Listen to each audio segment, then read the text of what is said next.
जय हिंद मेरे प्यारे दोस्तों, स्वागत है आपका अपने YouTube चैनल प्ले स्टडी पर। तो मेरे भाई आज की इस वीडियो में क्लास 10 हिंदी का पाठ नंबर 1 मित्रता पाठ का आज हम लोग ये पहला गद्यांश को संदर्भ और व्याख्या देखने वाले यानी कि लिखने वाले एकदम आसान तरीके से। और मेरे भाई मैं आप सभी को समझा कर बताऊंगा और आपको याद भी हो जाएगा, ठीक ना।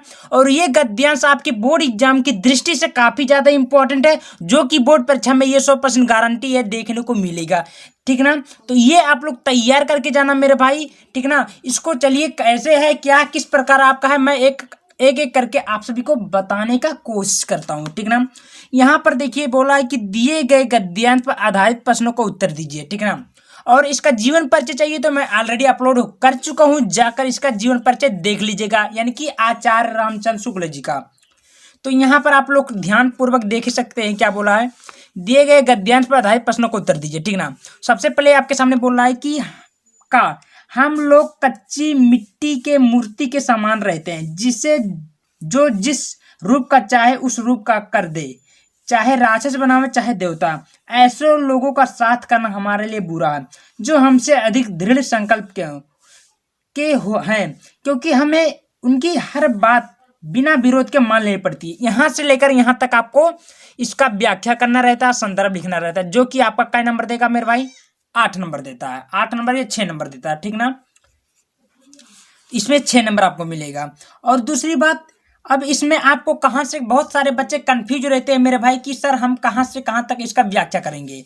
मेरे भाई टेंशन लेने की जरूरत नहीं है, क्योंकि मैं आप सभी को इस वीडियो में सब कुछ बताने वाला हूँ।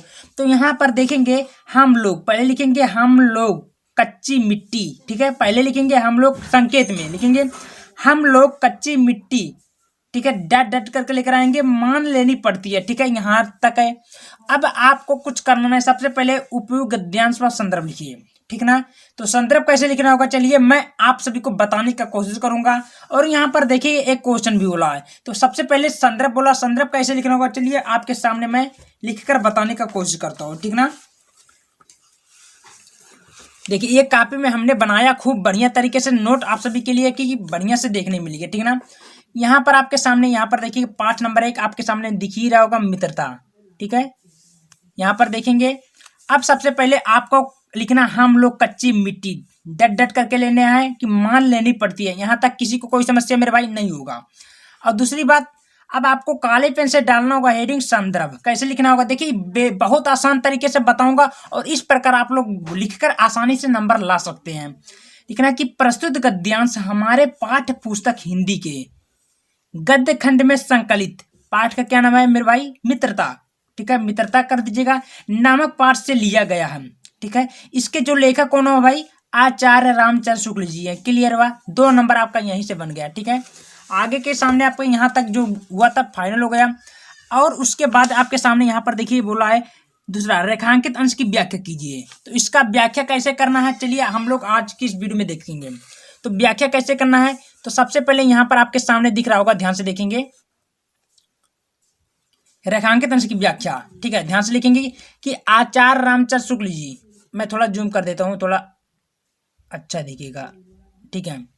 यहाँ पर देखेंगे, हाँ, आचार्य रामचंद्र शुक्ल जी कहते हैं कि जब हम समाज में प्रवेश करते हैं तो हम कच्ची मिट्टी से बनी मूर्ति के भांति दिखते हैं, यानी कि समान दिखते हैं। और मूर्तिकार जिसे चाहे जिस रूप को बना दे। भाई मूर्ति का अगर मिट्टी आपके सामने रख दिया जाए, यानी कि जो मूर्तिकार चित्रकार होता है उसके सामने रख दिया जाए, तो वो राक्षस भी बना सकता उसी मिट्टी के रूप से, और यानी कि देवी देवता भी बना सकता है, ठीक है ना। उसका कहने का मतलब है चाहे राक्षस बनावे चाहे देवता। लेखक कहता है कि समाज में हमें ऐसे लोगों का साथ नहीं करना चाहिए जो लोगों का साथ करना हम चाहिए, यानी कि लेखक कहता है कि मतलब हम समाज में ऐसे लोगों का मित्रता नहीं करना चाहिए जो आपका भी साथ रहे और आपका बुराई भी करे, ठीक है ना। लेखक कहने का अर्थ ये निकलता है, ठीक है। आगे देखते हैं कि समाज में हमें ऐसे लोगों का साथ नहीं करना चाहिए जो हमसे अधिक क्या है, दृढ़ संकल्प के हो, ठीक है ना। जो हमसे अधिक दृढ़ संकल्प के हो, क्योंकि हम एक बात का विरोध नहीं कर पाते हैं और साहस स्वीकार लेनी पड़ती है। मेरे भाई बहुत आसान तरीके से छोटा सा इसका व्याख्या हुआ। इस प्रकार आप लोग लिखोगे, याद भी कर लोगे और एक नंबर कटने वाला नहीं है। समझ में आया? चलिए आगे की तरफ हम लोग देख सकते हैं मेरे भाई क्या बोला है। यहाँ पर आपके सामने देखिए क्या बोला भाई, तीसरा नंबर, हमें किन लोगों का साथ नहीं करना चाहिए, क्वेश्चन बोला है।